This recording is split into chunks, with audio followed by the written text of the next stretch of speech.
네, 안녕하세요. 소개받은 대구대학교 양성철입니다. 우선 제가 주소 정보 관련 연구를 하면서 길을 제대로 못 찾아가지고 저희 순서를 좀 변경하게 됨에 굉장히 죄송스럽게 생각하고요. 자장과 여기 그 청중분들의 좀 너그러운 양해를 부탁드리겠습니다. 제가 오늘 발표드릴 주제는 어찌 보면 앞서 발표를 해주신 김학래 교수님의 발표와 목적은 비슷하다라고 보시면 될 것 같습니다. 다만 김학래 교수님께서는 다양한 데이터들을 지식 그래프라는 형식으로 전부 다 연결을 하는 그러한 기술적인 방법론에 대해서 발표를 해주셨다면 그런 것들을 인위적으로 기술적으로 해결하기보다는 원천적으로 데이터 간의 상호 간의 연관성을 사전에 확보할 수 있는 공공 데이터를 확보하는 방안에 대해서 정부에서 어떻게 고민을 하고 있는지, 그에 대한 플랫폼을 어떻게 마련하려고 하고 있는지, 그에 대한 내용이라고 생각하시면 좋을 것 같습니다. 목차는 디지털 플랫폼 정보에 대해서 간략하게만 소개를 드리고 주소 정보 플랫폼의 변화, 주소 정보의 역할, 주소 정보 관련 환경, 기술 정책, 주소 정책 환경, 디지털 주소 정보 플랫폼, 그다음에 디지털 플랫폼 정보의 마스터키로서 주소 정보가 해야 되는 역할 순서로 발표를 드리도록 하겠습니다. 디지털 플랫폼 정보에 대해서는 뭐 언론 보도 자료를 통해서 많이 들으셨고 저 역시 언론 보도를 통해서 수집한 자료들로만 좀 제한이 되어 있고요. 아직 구체적인 어떤 세부적인 계획은 마련 중인 걸로 알고 있습니다. 그렇지만 전체적으로 다양한 자료를 통해서 알려진 바로는 지향하는 바는 좀 명확하다라고 할 수가 있습니다. 예를 들어서 국민들이 지금까지는 몰라서 복잡한 신청 절차로 혜택을 놓치는 사례가 있었다라면은 이러한 것들을 알아서 챙겨주는 맞춤형 서비스로 좀 개편을 하고 여러 사이트에서 기관 방문을 하고 같은 서류를 반복적으로 제출하는 그런 것들을 한 번만 제출한 서류를 다양한 부처에서 공동 활용할 수 있게 하는 방식으로 개편을 목표로 하고 있습니다. 자, 이것이 가능하기 위해서는 정부에서는 기존의 관행과 경험에 의한 의사결정을 하던 것을 인공지능이나 데이터 분석에 기반해서 과학적으로 의사결정을 해야 될 것이고요. 특히나 이전에는 기관 간의 칸막이식 업무 구조로 되어 있기 때문에 한 부처에서 수집한 데이터에 대해서 타 부처와 공유가 제한적으로 이루어졌던 부분들을 전 정부에 걸쳐서 데이터 통합 공유가 이루어지도록 하는 것을 목적으로 하고 있습니다. 동시에 가장 큰 변화라고 한다면 이전에는 정부가 주로 공공 데이터를 개방하는 일방적으로 개방하는 정책에 초점이 맞춰져 있었습니다. 그로 인해서 정부와 협력 기회가 제한이 됐었고 그래서 이전에 여러 가지 국내 그 관련 정책위원회에서도 분석한 결과에 따르면 양적 선장은 굉장히 많이 이루어졌지만 그것이 함께 민간이 활용하는 토대나 산업적으로 새로운 산업 모델을 발굴하는 데는 좀 부족했던 것이 아닌가라는 평가를 받고 있습니다. 그로 인해서 이제 다양한 부가적인 보완책이 나왔지만 어찌 보면 이번에 시도하는 디지털 플랫폼 정부라는 것은 이러한 것들을 근본적으로 좀 해결하기 위한 방안에 목적이 있다라고 볼 수가 있을 것 같습니다. 이걸 위해서 민간이 공공 데이터를 함께 서비스를 개방을 하고 기업에서 창의적 서비스를 공공 데이터에 기반해서 개발을 하고 민간에서 개발한 데이터를 공공 데이터와 공유하는 이러한 체계를 형성을 하겠다라고 이렇게 정부에서 발표를 한 바 있습니다. 이를 위해서 앞으로 주요 상황 지표를 실시간으로 모니터링하고 다부처 과제 또는 사회 현안에 대한 분석 등 과학적 의사결정을 지원하는 온라인 종합 상황실을 구축을 하고 모든 데이터가 연결된 디지털 플랫폼 위에서 사회 문제를 함께 해결하고 새로운 가치를 창출하는 혁신 생태계 기반을 조성하겠다라고 이렇게 발표를 한 바 있습니다. 그러니까 디지털 플랫폼 정부에서 여러 가지 업무를 새로이 개편을 하는 데 있어서 가장 핵심은 어찌 보면 이전에서부터 그 가치를 크게 인정받았던 공공 데이터에 기반해서 과학적 행정을 한다는 것과 이 공공 데이터들을 전부 다 공유할 수 있는 토대를 마련을 한다는 것입니다. 하지만 실제로 여러분들이 공공 데이터를 다수 써보신 분들은 알겠지만 각각의 기관별로 혹은 부처별로 제공하고 있는 공공 데이터를 융복합 분석을 할 때는 동일한 대상 객체에 대한 데이터들이 서로 간의 동일성을 확인하기가 쉽지가 않아서 활용하는 데 제한을 두거나 여러 가지 부가적인 방법으로 이것을 기술적으로 매칭을 시키는 방법을 시도를 한 바가 있으실 겁니다. 문제는 그렇게 매칭을 시도를 하면 그 전체를 매칭을 하는 성공률이 90%를 넘기가 쉽지 않다라는 겁니다. 사실은 99%를 성공을 해도 단 1% 때문에 전체 데이터에 대한 재검수 과정을 거쳐야 되는 특성을 감안을 한다면은 90%에도 못 미치는 경우가 많다는 것은 실제 이런 용도로 활용하는 데는 굉장히 제한적일 수밖에 없다라고 이렇게 판단이 되어지고 있습니다.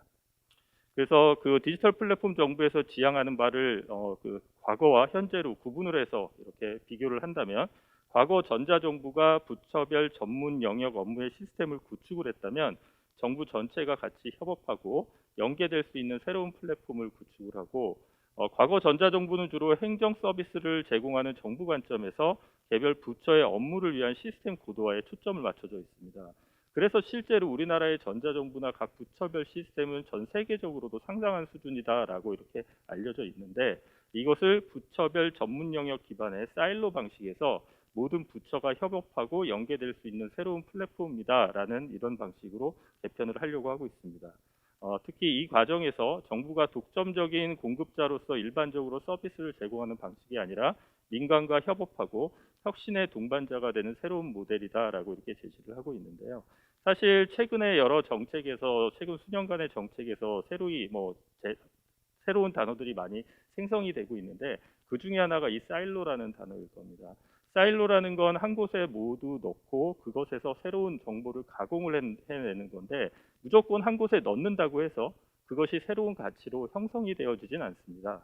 데이터라는 것에서 가장 중요한 거는 각각의 데이터가 가진 가치를 서로 간에 융복합을 해서 1 플러스 1은 2가 아니라 1 플러스 1은 100이 될 수 있게 그 가치를 좀 더 증대되게 만들어야 되는데, 문제는 두 개의 데이터를 동일한 데이터로 판단을 하는 것이 굉장히 어렵다라는 것입니다.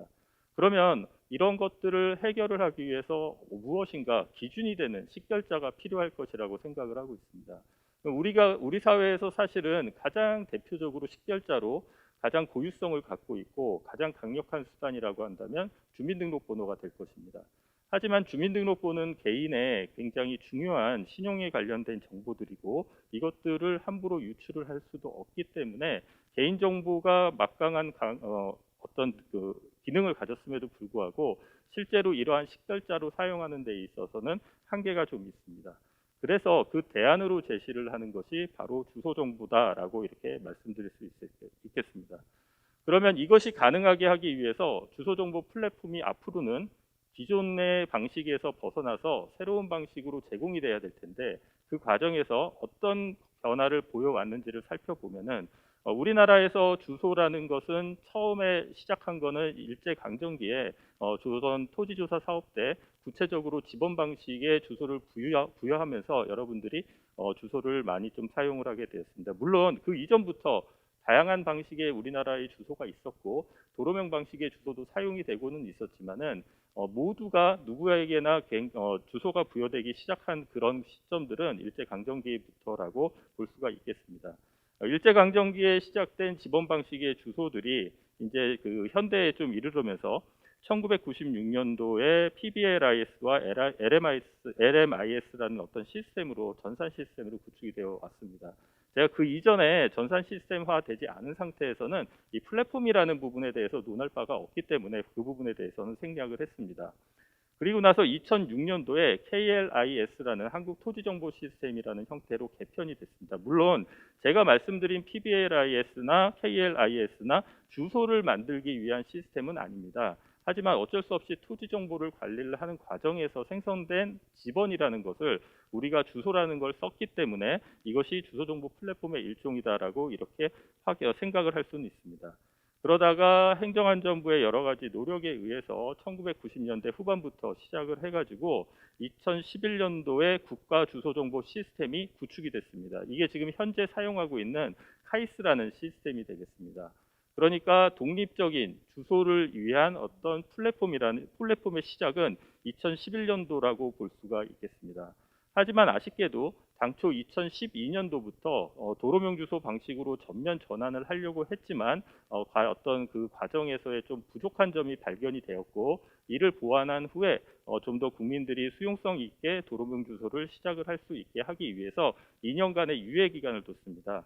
그러다 보니까 카이스 시스템은 사실 처음에 2012년도를 목표를 하고 2011년도에 이미 구축이 완료됐지만 실제 공법상의 주소로 도로명 주소로 전면 전환된 거는 2014년도가 되겠습니다.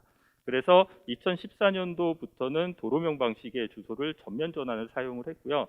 2011년도에서는 카이스라는 시스템을 통해서 도로명 방식의 주소를 사용을 하기도 했지만 실제 공법상의 주소로는 지번 방식의 주소를 사용을 할 수도 있었던 시기라고 할 수가 있겠습니다. 그 이후에 이제 그 전면 전환 이후에 여러 가지 노력을 거치는 과정에서 2021년도에 가장 좀 획기적인 변화라고 한다면 주소 정보의 개념을 확장한 것이라고 볼 수가 있습니다. 기존의 주소 정보를 건물에 붙이는 어떠한 주소로 제한을 했다라면 이것을 사물과 입체 공간으로 확장을 해서 주소 정보의 개념을 확장을 해서 미래 시대에 우리 사회의 현실에 맞게 주소 정보의 개념을 확장시킨 것이라고 할 수가 있습니다. 그러니까 사실 2021년도 이후부터는 시스템적으로는 아직 준비가 완전히 이루어지지는 않았지만 개념적으로나 제도적으로나 미래지향적인 주소정보 체계가 형성이 되었고 지금 2023년도부터는 제가 오늘 소개를 할 이러한 미래를 대비한 주소정보 플랫폼의 구축 로드맵이 수행이 될 것이라고 생각을 하고 있습니다. 앞서 김학래 교수님께서 발표해 주신 내용도 이러한 2023년도 이후에 해당 내용에서 반영이 될 내용이라고 생각을 합니다. 그러면 주소 정보가 어떤 역할을 갖고 있는지를 좀 살펴보면은 이 부분은 좀 간략하게 생략하고 설명하고 넘어가겠습니다. 주소는 공공 데이터 중에 국가 기준 데이터로서 국가 7대 등록 공부를 통해서 행정의 기초가 되고 1910종에서 처분과 관리 행정을 뒷받침을 합니다. 그렇기 때문에 앞서 말씀드린 대로 디지털 플랫폼 정부에서 이 주소를 기반으로 모든 정보들을 상호 연계를 해둬야지만 부처 간 칸막이 없이 해당 정보 간의 공유와 시민 편의를 제공을 할 수 있다라고 할 수가 있습니다. 특히나 주소 정보는 다른 정보와 다르게 실시간으로 갱신이 되고 있습니다. 물론 제공을 하는 과정에서 중앙에 DB가 수집이 되고 다시 제공을 하는 이러한 어떤 시간적인 기술적인 이유 때문에 일 단위로 갱신이 되고는 있지만 실제로는 각 지자체에서는 실시간으로 해당 주소 정보를 업데이트를 하고 있습니다. 그래서 기존의 주소라고 생각을 하시면 그냥 우리 집, 예전에 필지 위에 우리 집이 있으면 그 필지까지 찾아와서 해당 우리 집에다가 우편함에다가 우편물을 넣어놓고 갔다라고 한다면 이 필지 위에도 여러 개의 건물이 있을 수가 있고 우리 집에도 정문이 있을 수가 있고 후문이 있을 수가 있습니다. 그래서 이러한 다양한 정보들을 지금 현재 행정안전부에서는 주소 정보에 수록을 하는 과정을 거치고 있습니다. 이러한 부분들로만 제한이 된다면 이건 어디까지나 정부의 일로 저희가 생각을 할 수가 있습니다. 하지만 1996년 도로명 주소 도입 이후에 다양한 분야의 산업들이 새로 생성이 되면서 2021년 기준으로는 1336억 규모의 어떤 산업이 실제로 창출된 것을 조사에 의해서 분석을 할 수가 있었습니다. 게다가 그 성장률도 급속히 빨라서 2030년경에는 약 1조 원에 달하는 시장이 형성이 될 수도 있을 거라고 예측을 하고 있습니다. 그렇기 때문에 저희가 이 주소 기반 생활행정 서비스 혁신이나 산업진흥 정책의 병행이 꼭 필요한 상황입니다. 주소 정보하고 관련된 기술 동향을 살펴보면 이전의 주소 정보라고 하면은 보통 어떻게 했냐면 현장에서 도면을 보면서 해당 주소에 대한 정보를 컴퓨터에 스크린 디지타이징을 하는 방식으로 그려 넣었습니다. 그러니까 아주 복잡한 기술이 필요하기보다는 수작업이고 단순 작업이 반복이 됐지만 실제 이렇게 생성된 주소 정보들은 4차 산업혁명을 거치고 여러 가지 위치 기반 기술들이 발전을 하면서 주요한 변화를 보이게 됐습니다. 이러한 시사점을 살펴본다면 증강사에 걸맞는 주소 정보 플랫폼으로서 고도화를 해야 될 필요성이 있고요. 그 다음에 주소 데이터를 앞서 스크린 디지타이징이라는 좀 단순한 방식으로 수집을 했다라면 이러한 부분들을 신기술을 적용을 해서 주소 정보의 정확성과 수집 편의성을 좀 높일 필요가 있습니다. 또한 주소 정보를 활용하는 위치 지능화 서비스를 도입을 하고 앞서 김학래 교수님이 설명을 해주신 지시그래프라는 부분도 이러한 미래의 주소 체계로 볼 때는 굉장히 중요한 하나의 기술적인 방법론이 될 수가 있겠습니다. 그 중에서도 최근에 이제 올해 새로 서비스가 시작이 된 게 한국형 항공위성 서비스입니다. 이건 국토교통부에 의해서 카스라는 시스템으로 구축이 되고 있는데 이것이 기존의 GPS, GNSS 정보와 가진 가장 큰 차이점은 보통은 GNSS 시스템 같은 경우에는 최소한 4대 이상의 인공위성 신호를 수집을 해야만 그것을 가지고 현재 위치를 판단을 할 수가 있습니다. 최소한이 4대이기 때문에 실제로는 보통은 6대, 7대 이상의 인공위성 정보를 항상 수신을 할 수 있게 대부분은 설계가 돼 있으니까 그러니까 아무리 수집을 못해도 4개 이상은 보이게 돼 있다는 점인데, 문제는 대도시 같은 경우에는 건물이 많아가지고 건물로 인한 폐색으로 인해서 실제 인공위성이 다수가 확보되지 않는 문제점이 발생을 한다는 것입니다. 그래서 이러한 문제들을 해결을 하기 위해서 일찍이 일본 정부에서는 QGSS라는 시스템을 개발을 했는데, 이게 준천정 위성이라고 해서 그냥 쉽게 생각하면 일본 상공에 한 대의 위성을 항상 띄워놓는 겁니다. 그러니까 한 대 외에 나머지 3대만 확보하면 되니까 충분히 정확도를 더 향상시킬 수 있는 장점이 있었는데, 이 부분이 우리나라에서도 이제 자체 기술로 위성을 발사를 해서 서비스가 시작이 됐습니다. 그렇기 때문에 이전보다는 GNSS에 의한 위치 정확도도 굉장히 높아졌고, 앞서 말씀드렸던 스크린 디지타이징 방식으로 뭔가 정보를 수집하는 것을 개편할 수 있는 기술적 토대가 마련이 됐다라고 볼 수가 있습니다. 특히나 주소 정보 관련 기술 중에서도 주소 정보의 향후 활용 방향하고 가장 관련성이 높은 5가지 분야에 대해서만 좀 더 말씀을 드리면, 정부의 디지털 뉴딜 정책 같은 경우에는 DNA 기반으로 디지털 역량을 전 산업의 결합을 추진을 하고 있습니다. 근데 이 디지털 뉴딜에서 가장 핵심 자원은 결국엔 데이터인데, 이 데이터의 활용성 향상과 차별적 분석이 가능하려면 주소 정보 간의 결합을 통해서 모든 데이터들 간의 상호 연계를 꾀하는 것이 가장 중요하다라고 생각을 하고 있습니다. 두 번째는 오픈 데이터, 공공 데이터라는 측면에서 데이터 연계 결합, 경제적 가치 창출을 통해서 데이터 경제를 활성화하자라는 부분들이 있는데, 특히나 정보 주체의 동의 없이 데이터 사용이 가능하도록 비식별화 등의 개인정보 보호에 대한 요구가 굉장히 큽니다. 앞서 잠깐 언급했듯이 주민등록번호 같은 경우에 굉장히 강력한 수단이지만, 실제로는 이것을 아무리 가명 데이터화 한다 하더라도 사실은 거의 사용이 불가능한 상황입니다. 그렇기 때문에 주소 정보를 어떻게 저희가 가명 데이터화 할 수 있느냐, 그 부분에 따라서 오픈 데이터에 대한 새로운 가치를 창출을 할 수 있을 거다라고 생각을 하고 있습니다. 그 다음에 스마트 시티 분야에서는 도시 내 초연결 센서 정보를 분석을 하는 데 있어서 스마트 시티 가시화라는 부분에 적용을 할 수가 있습니다. 도시 문제이기 때문에 이러한 것들을 활용을 하기 위해서 디지털 트윈을 구축을 하게 되는데요. 디지털 트윈을 구축을 할 때는 보통 육안으로 보이는 건물의 외형이나 도로의 형상, 하천의 형상들 외에 주소로 인해서 수집된 다양한 부가적인 호실에 대한 정보라든가 출입구에 대한 정보라든가 시설물에 대한 정보들이 필수적으로 필요하게 됩니다. 그러니까 주소 정보와 그전의 국토교통부의 다양한 수치 지형도 등에 대한 자료들을 결합을 함으로써 저희가 스마트 시티의 의사결정에 필요한 어떤 디지털 트윈을 구축을 하는 것을 좀 더 효율적으로 할 수 있지 않겠느냐라는 부분입니다. 실제로 현재까지 구축된 공공 데이터를 이용을 하면은 디지털 트윈 같은 경우에 LOD 제로나 1 수준까지는 거의 전국에 대해서 구축이 가능한 상황입니다. 여기서 LOD 2 이상으로 좀 더 확대 구축을 하는 부분에 대해서는 각각의 일정한 예산이 투입이 되는 문제이기 때문에 어쨌든 LOD 제로와 1 수준으로라도 전국 어디서나 디지털 트윈을 구축을 할 수 있게 지원을 하는 것은 스마트 시티 정책의 확장을 위해서 꼭 필요하다라고 판단을 하고 있습니다. 그 다음에 메타버스입니다. DNA, XR, 디지털 트윈 등과 이런 메타버스가 출현을 하면서 웹 3.0 플랫폼으로 급부상을 하고 있습니다.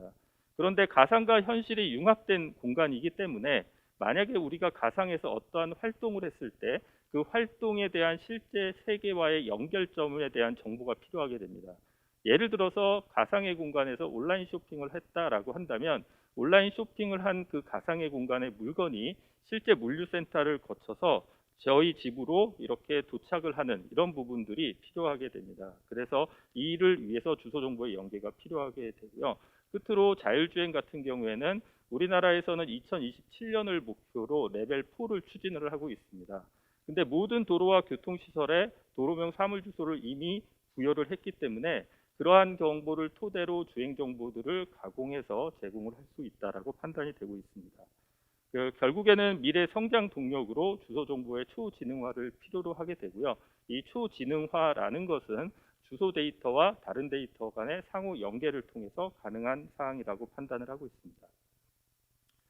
이러한 차원에서 주소 정보 플랫폼을 구축을 해야 되는데, 다행히 현재 정부의 여러 가지 주소 정책을 한 환경상에서 보면은 기존의 정부의 정책을 주소가 훌륭히 지원을 할 수가 있는 상황이고, 또한 정부의 정책의 성공을 위해서도 주소 정책이 성공적으로 작용을 해야 되는 상황이라고 볼 수가 있습니다.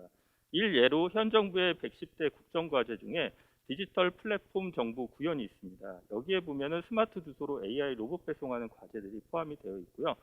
이러한 추세에 맞춰서 행정안전부에서는 올해 제1차 주소정보 활용 기본계획을 수립을 했습니다. 여기에서는 촘촘하게 연결된 국가 주소 정보를 확충을 하고, 그러니까 주소 정보를 더 많이, 더 넓은 범위에 구축을 하고, 이런 주소 정보를 기반으로 여러 가지 새로운 서비스를 개발을 하며, 동시에 민간과의 교류를 통해서 새로운 산업을 융성을 하고, 특히나 주소 지능 정보에 기반해서 DNA 생태계를 조성하는 것을 주요 목적으로 주소 정보 활용 계획을 2022년도부터 2026년도까지 시행을 하고 있습니다. 그 외 한국판 뉴딜 종합 계획이나 메타버스 신산업 선도 전략들을 살펴볼 때도 일정 부분 주소 정보와의 연계가 필요한 상황입니다. 그래서 주요 시사점이라고 한다면 주소로 연결되는 세계 최고의 디지털 플랫폼 정보 구현이 필요하고요. 촘촘하게 연결된 입체적 주소 정보 관리와 DNA 생태계 조성이 필요하다라고 보여집니다. 이 부분을 달성을 하기 위해서는 무엇보다 거버넌스 체계가 굉장히 중요하게 됩니다. 그래서 범정부 통합 주소 체계 개념도를 살펴보면은 주소 정보에 대해서 각각의 사용 분야와 정부위원회와 그다음에 산업협회와 각각의 공기업들을 아우르는 어떤 통합 주소 체계를 제시를 해서 말씀드린 디지털 주소 정보 플랫폼이 효과적으로 작동할 수 있는 협력 체계를 구성을 하려고 하고 있습니다. 그에 따라서 주소 정보 관리 업무 체계가 다음과 같이 변경이 됩니다. 물론 이 부분은 사실은 지자체 담당자분한테는 굉장히 큰 변화를 나타내겠지만은 여러분들한테는 직접적으로 저런 부분들이 담당 업무가 되는 건 아니기 때문에 그런 차원보다는 이렇게 다양한 분야에 기존에 그냥 시군구청에서 여러분들이 주소 부여 신청을 해서 주소를 부여하고 그것으로 끝났다라는 부분들이 이렇게 다양한 분야로 활용되게 하기 위해서 새롭게 개편이 되고 있다는 측면에서 이해를 해주시면 좋을 것 같습니다. 디지털 주소 정보 플랫폼은 이런 여러 가지 측면들을 고려해서 설계가 됐는데요. 크게는 국가 주소 정보 시스템, 주소 지능 정보 시스템, 현장 행정 시스템, 주소 정보 광장으로 이렇게 네 가지로 구성이 돼서 기존의 여러 가지 서비스와 새로운 서비스에 대응을 할 수 있게 개발을 하고 있습니다. 그 중에서 몇 가지 첨단 기술이 적용된 사례들, 그러니까 아직까지 구현이 완료된 것은 아니고 BPR ISP 수준이기 때문에 여러분들이 실제로 이러한 서비스를 영위를 하기 위해서는 좀 더 시간은 필요하다라고 생각을 하고 있습니다. 그 중에서 대표적으로 딥러닝 기술을 적용을 해서 지금 지자체에서는 보통 신규 담당자가 업무를 받아가지고 주소 정보를 부여하는 경우가 다수 있습니다. 그런 과정에서 어떠한 정확한 주소 정보를 등록을 하고 관리하는 부분에 어려움이 있기 때문에 이런 부분에 딥러닝 기술을 적용을 한다던가 그 다음에 한국형 주소 신경망을 적용을 해서 주소 정보를 중심으로 데이터 연계를 통한 데이터 기반 행정이 가능하게 한다던가 앞서 말씀드린 카스 시스템을 포함을 해서 이동 추기 기술을 적용을 해가지고 좀 더 정확한 정보를 현장에서 수집한 정보에 기반해서 바로바로 주소 정보를 생성할 수 있고 이런 것들이 향후에 미칠 영향은 예를 들어 지자체 공무원이 꼭 현장에서 주소 정보를 수집하는 것이 아니라 국민 여러분들이 수집한 정보에 기반을 해서 주소 정보를 생성을 할 수도 있는 그런 토대가 마련되었다라고 보시면 될 것 같습니다. 지식 그래프 부분은 앞서 좀 상세하게 설명을 드렸으니까 생략을 하도록 하겠습니다. 이에 따라서 지금 정부에서 수립한 BPR ISP에 따르면 2023년도, 2024년도, 2025년도를 거쳐서 주소정보 플랫폼을 완성을 할 계획을 갖고 있습니다. 그 과정에서 여러 가지 기술적인 새로운 개발도 이루어질 것이고 기존의 공공 데이터와 상호 연계도 이루어지게 될 것입니다. 이 과정에서 오늘 컨퍼런스에 참여하신 많은 기관에서 관심을 가져주시고 그 다음에 이러한 기술에서 어떤 부분이 필요할지 저기서 생성된 성과물을 어떻게 산업적으로 혹은 행정적으로 연계 활용이 가능할지에 대해서 고민을 하고 의견을 주시면 언제든지 그 부분은 수렴해서 가능한 범위 내에서 최대한 반영을 할 수 있도록 노력을 하겠습니다. 끝으로 디지털 주소 정보 플랫폼의 역할은 크게 본다면 5가지 정도의 역할이라고 볼 수가 있을 것 같습니다. 우선은 정부의 어떤 정책을 모든 행정에 대한 마스터키로서의 역할을 하는 어떤 공통 플랫폼이 될 것이고요. 간단하게 생각을 한다면 모든 정부 공공 데이터에 공통적으로 들어맞는 어떤 연계 식별자로서 주소 정보를 관리하고 그것을 활용할 수 있는 토대를 마련을 한다라는 측면이고요. 그래서 이렇게 5가지 기능들을 함께 수행을 할 수 있다라면 앞서 말씀드렸던 정부에서 추진하는 디지털 플랫폼 정부라는 정책도 이 주소 정보라는 시스템 안에 충분히 잘 성공적으로 마무리가 될 수 있을 것이라고 생각을 합니다. 네, 이상으로 발표를 마치겠습니다. 감사합니다. 네, 질문 받겠습니다.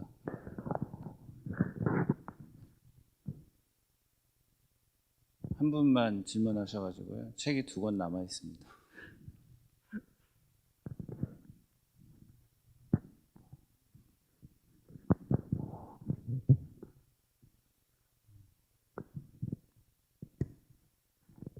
플로어에서 질문이 없어서 제가 질문 하나만 드리겠습니다. 네. 그 기본계획과 관련이 있고 그리고 디지털 주소 정보 플랫폼이라는 게 향후에 매우 중요한 역할을 할 거라고 보여지는데요. 지금 디지털 정보 플랫폼 위원회 쪽하고 혹시 구체적인 논의가 있는 건지 좀 궁금하거든요. 이제 아쉽게도 해당 부분은 지금 행정안전부 주무부서에서는 주소정책과에서는 그런 부분들을 계속 교류하면서 작업을 하고 계신 걸로 알고 있고요. 근데 잘 아시겠지만 행정안전부 주소정책과가 그렇게 인력이 많은 조직이 아니고 관련된 연구자나 관련 위원들의 수가 좀 부족한 상황입니다. 그래서 아직까지는 그 해당 과에서 직접적으로 대응을 하고 계신 걸로 알고 있고요. 앞으로 저희가 이러한 주소정보 플랫폼의 지속적인 구축이나 학회나 어떤 협회나 포럼이나 이런 걸 통해서 좀 더 그런 부분들에 대한 의견을 행정안전부로 전달하는 방식으로 해야 될 것 같습니다. 네, 감사합니다. 좋은 발표해 주신 양성철 교수님께 다시 한 번만 박수 부탁드립니다. 네, 감사합니다. 예, 저희 세션에서는 스마트 주소 정책과 관련된 전반적인 걸 소개를 드렸고요. 이 주제에 대해서 더 관심이 있거나 궁금하신 게 있으면 오늘 발표하신 분들께 연락을 주시고요. 물론 이제 저한테 연락 주시면 많은 정보를 드리도록 하겠습니다. 점심 식사하시고 1시 20분에 국민대학교 정구민 교수님께서 자율주행 산업하고 모빌리티와 관련된 키워드를 가지고 발표를 해주시는데요. 이 키노트 상당히 재밌을 겁니다. 저도 여러 번 발표를 들었는데 최근에 이제 자율주행과 관련해서 발전되어 있는 그런 현황과 이슈 그리고 기술적인 트렌드들을 한 번에 이제 소개를 해주실 거라고 생각이 드는데 많이 참석해 주시고요. 점심 맛있게 드시기 바랍니다. 1시 20분에 키노트 시작하겠습니다. 감사합니다.